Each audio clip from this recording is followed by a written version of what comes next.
One of my favorite Sega series has easily been Shinobi. The original Sega Master System version was a masterpiece that demanded your dedication to see its end. Then the Sega Genesis came along and gave me not one, not two, but three incredible entries that all looked, played, and sounded great.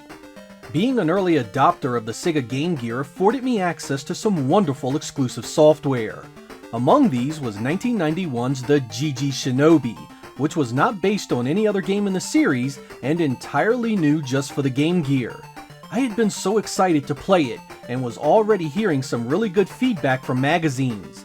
I had been so used to the 16-bit upgrades, however, and I questioned whether or not I'd be able to go back to an 8-bit Shinobi and find any real fun. That worry turned out to be completely baseless, because the GG Shinobi is a killer entry into the franchise and point blank one of the best 8-bit ninja games I've ever had the pleasure of owning. I hope you guys enjoy this biased as hell review of the GG Shinobi.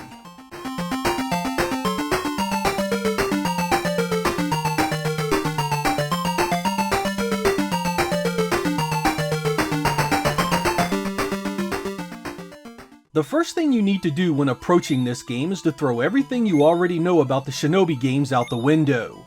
Whereas the previous entries were linear affairs that used one main character, the GG Shinobi is wide open, allows you to choose the order of the stages, and has multiple ninjas for you to play as. You begin the game as our favorite Super Shinobi Joe Musashi, as he searches for his students who have all been lost while investigating a new evil in Neo City.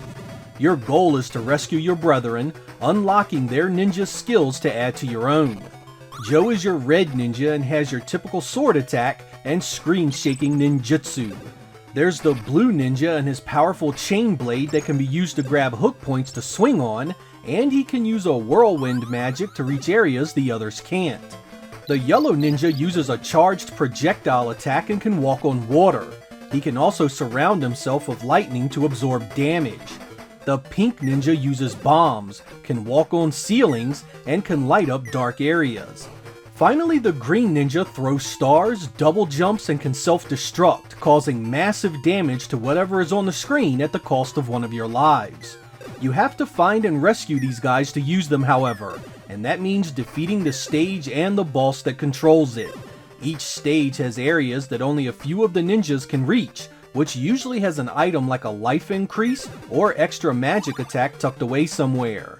How you go about defeating these stages is important and directly affects the difficulty of the other stages. Pick up the perfect ninja for a stage or boss battle and things can be a lot easier. Learning the best powers for each stage is much of the fun of this one. Also to its credit is the solid level design. They are platform heavy, feature great verticality, and are broken up into sub-levels with different challenges. Once you defeat the main set of 4 stages, a 5th stage opens up that needs all your newfound powers to defeat. Each ninja will be tested by the obstacles within, and there is even a maze element to its design you must overcome. The difficulty of this one falls squarely into the trial and error category. Most of the damage will come from enemies popping out you didn't know about, or boss patterns you have yet to master. You start with a mere 4 hit points, so early deaths are to be expected, but this is a game you'll replay a few times, and that practice will help you tremendously, allowing you to defeat this one rather quickly. The final stage does offer some challenge, but if you are a Shinobi vet, this will fall before you without too much trouble.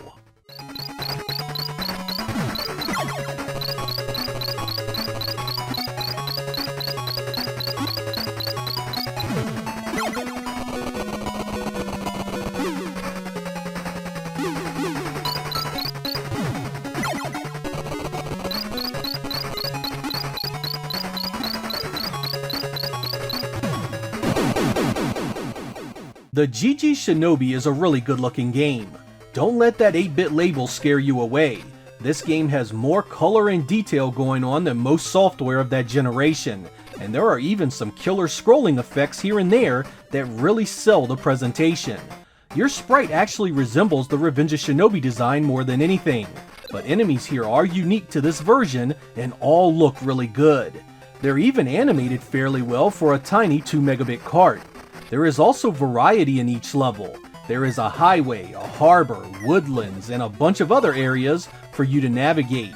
These areas have nice touches like swaying leaves, rough water, rain, and large boss encounters. Despite being short and portable, there is still a good amount to see and do.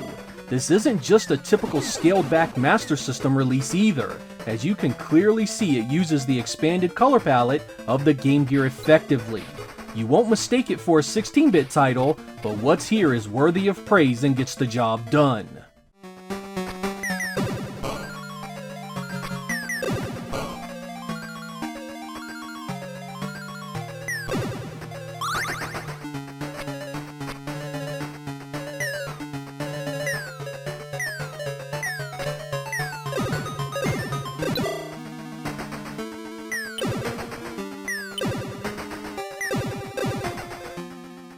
Each Shinobi game has always had some pretty memorable music, and the GG Shinobi is no exception.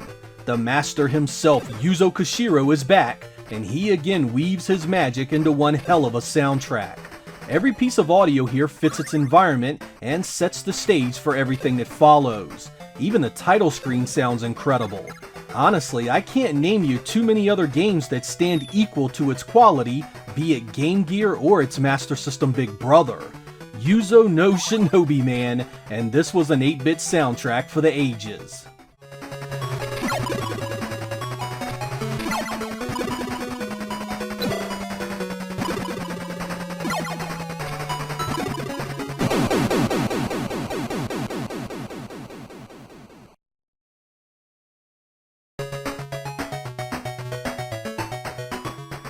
The strength of the GG Shinobi rests in its excellent presentation and the open-endedness of its gameplay.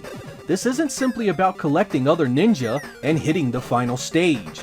How you choose the order of the stages affects the power-ups you can get. Miss a few life bar enhancements and you're facing the final stage with less hit points. Extra men, additional magic, and the difficulty are all affected by these choices. This adds almost an element of exploration that no Shinobi title had before it. Each enemy in this game is designed to be defeated easily by a certain weapon or power, and leaves you to discover that on your own. That means that the 5 stages you get provide far more gameplay than you'd expect.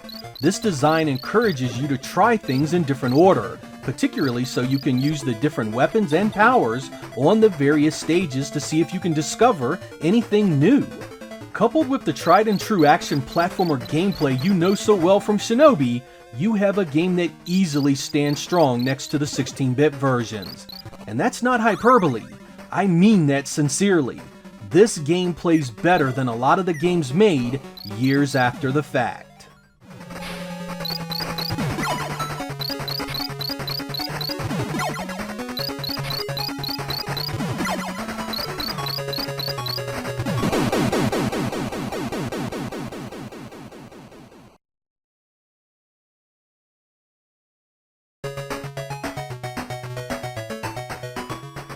I enjoyed this title so much I was hoping Sega would make a 16-bit version of it. Hell, I even wrote a letter to Sega of America the following year trying to make a case that this would make a great expanded Sega CD title.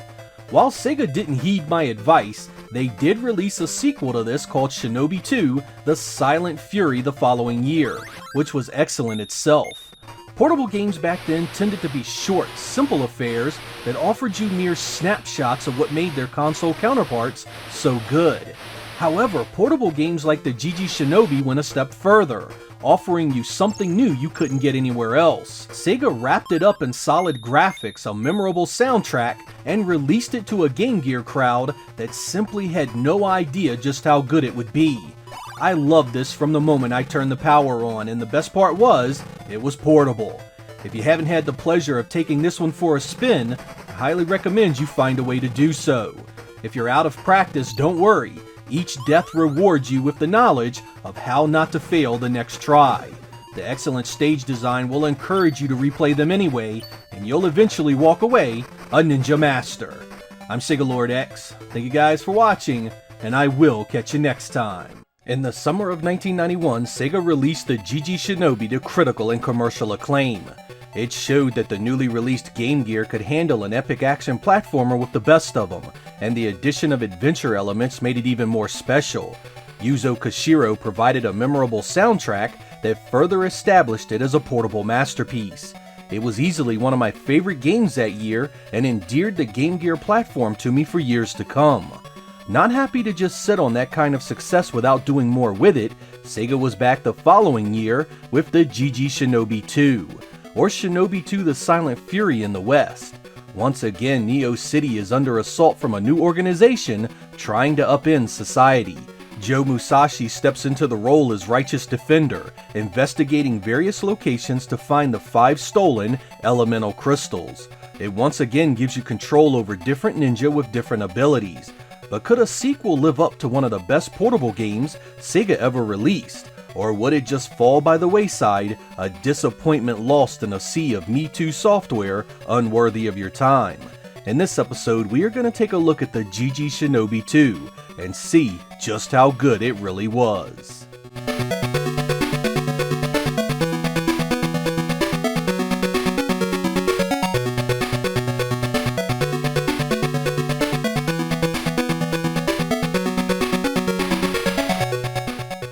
The setup of the GG Shinobi II is quite similar to the first. You get access to 4 stages that you can play in any order right from the get-go. Here you'll do battle in a castle, a city building, a canyon, and a factory. Contained within each stage are 3 main objectives. First and most obvious, find the boss, defeat it, and unlock a new ninja for you to use. Each stage has a different colored ninja, and each one has his own special attacks, abilities, and magic. Also within each stage is a hidden crystal that must be found. These are typically out of the way and tucked into a corner that requires you to use your ninja powers to uncover. The third and final thing you can find is a permanent life power-up that extends your vitality bar by 2. While this is completely optional, it makes later battles much easier thanks to being able to take way more damage. Each of these 4 stages can be played as many times as you want, so you can explore them thoroughly in order to unlock everything. Once defeated, you then unlock Stage 5, the enemy base. Here you will face traps and trickery on a much more aggressive level. You will need to know your ninja skills intimately in order to survive and have a shot at the final boss. Like the first game, you start out with the Red Ninja, the famed Joe Musashi himself. He attacks with his sword and has magic that will teleport you to different areas of the stage so you can quickly exit if desired. From there you get the Blue Ninja, who can swing on his chain weapon and uses whirlwind magic to access parts of the stage that are out of the way. There's the Yellow Ninja that attacks with a massive shuriken that acts like a boomerang. He can also walk on water and has lightning magic that allows you to take additional damage. The Pink Ninja has bombs, can walk on ceilings, and lights up dark rooms. And finally the Green Ninja, who shoots stars, can double jump, and his magic is a powerful earthquake that can destroy weakened walls.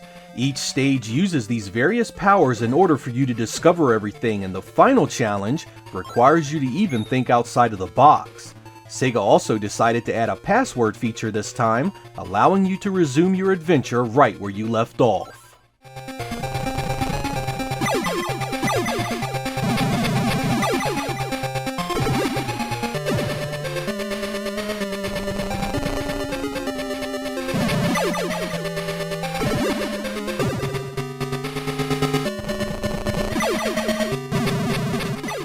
The GG Shinobi II is very similar to the first when it comes to visuals. The sprite work looks lifted directly from the first game, and while the stage design itself is different, it still looks similar in many ways. Sega chose to release this on the same 2 megabit cart size as the first, so it's no wonder it remains so close. That's okay though, because the first was a great looking game, so it isn't like it's a bad thing. I would say for an 8-bit title it looks good, but hell, it looks good no matter what you compare it to. Each ninja has their own attack and magic animations, each stage is distinct from one another and typically has multiple environments to explore. The boss battles are typically huge, and finally, you just gotta love all that color in an 8-bit title. There's even a couple of really nice scrolling effects here and there. I mean, what you got here was not too far off from many 16-bit games at the time, a testament not just to the design of the hardware, but also just how incredible it was to see this on a portable screen back then. It was impressive no matter how you looked at it.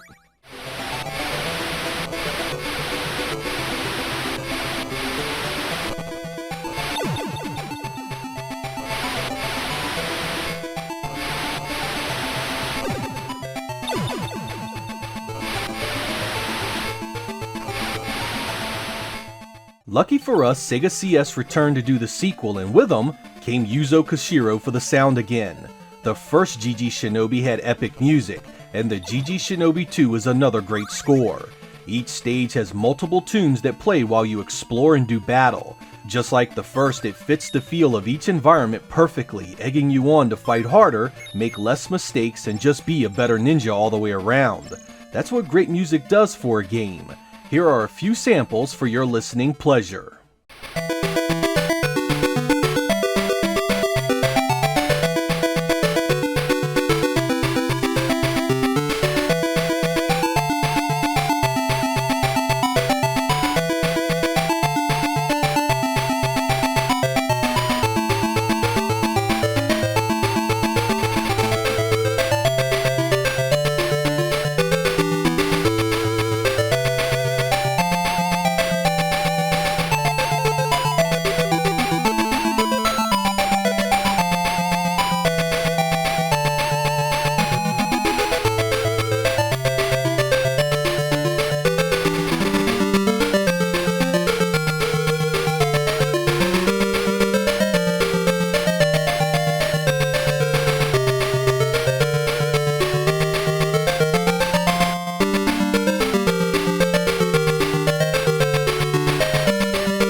The only directly negative thing I have to say about the GG Shinobi II is that I really wish Sega had doubled the cart size to 4 megabits and added some more pizzazz to the visuals, and maybe made it 7 stages instead of 5. While I love how the GG Shinobi II looks, I want it more in the way of scrolling effects and animation.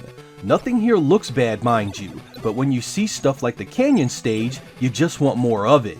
You want more line scrolling, you want more animation for the water effects, maybe some more detail in the backgrounds. It's fine that it retained the look of the first, but with a game this good, you just know a few more steps could have taken a great presentation and made it unforgettable. Of course, with the core game being so spectacular, you wanted a few more stages to go with it. While the ones that are here have great exploration, the game is still fairly short. The last stage is a heck of a challenge that does extend your playtime, but a couple of extra stages could have done wonders here. Beyond these complaints, this is as good as 90s portable games get. Deep and challenging gameplay, exploration and adventure elements. I mean, as far as action games go, it's right up there with the Genesis best. Hell, this game was the blueprint of where Sega should have taken the entire series when it hit the Sega Saturn. Imagine a massive 32-bit world with explorable stages with multiple objectives, permanent power-ups, playable characters, and the freedom to play it all in any order you wanted. Sega's failure to advance its own franchises was always an issue, but it was particularly disappointing that the GG Shinobi series never reached its full potential down the line.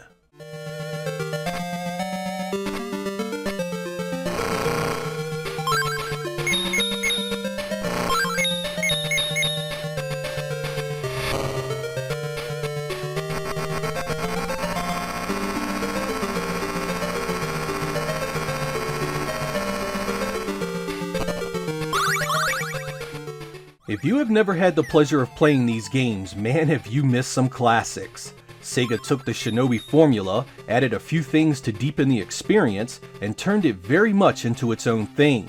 This was not a copy of the games that were released on the Genesis, and that made them even more special. They freed up the more restrictive arcade style and gave you all new reasons to play it. It was the perfect way for the series to grow and evolve, changing and adding just enough to take an already excellent franchise and making it new again. While I lament the fact that Sega failed to understand what it had here and how it could take the series in an entirely new direction on more powerful hardware, I'm still glad the old Game Gear got them when it did. Many a night I spent in bed, blanket over my head, AC adapter plugged in, killing bad guys and exploring stages in these two games. I easily played them just as much as I had their 16-bit brethren, which is really saying something if you know how much I love the Shinobi franchise. Should Sega ever get serious about a functional Game Gear Mini, it's games like these that are gonna sell it. In fact, it's games like these why Sega had the success it had back then in the first place. I'm Sega Lord X, thank you guys for watching, and I will catch you next time.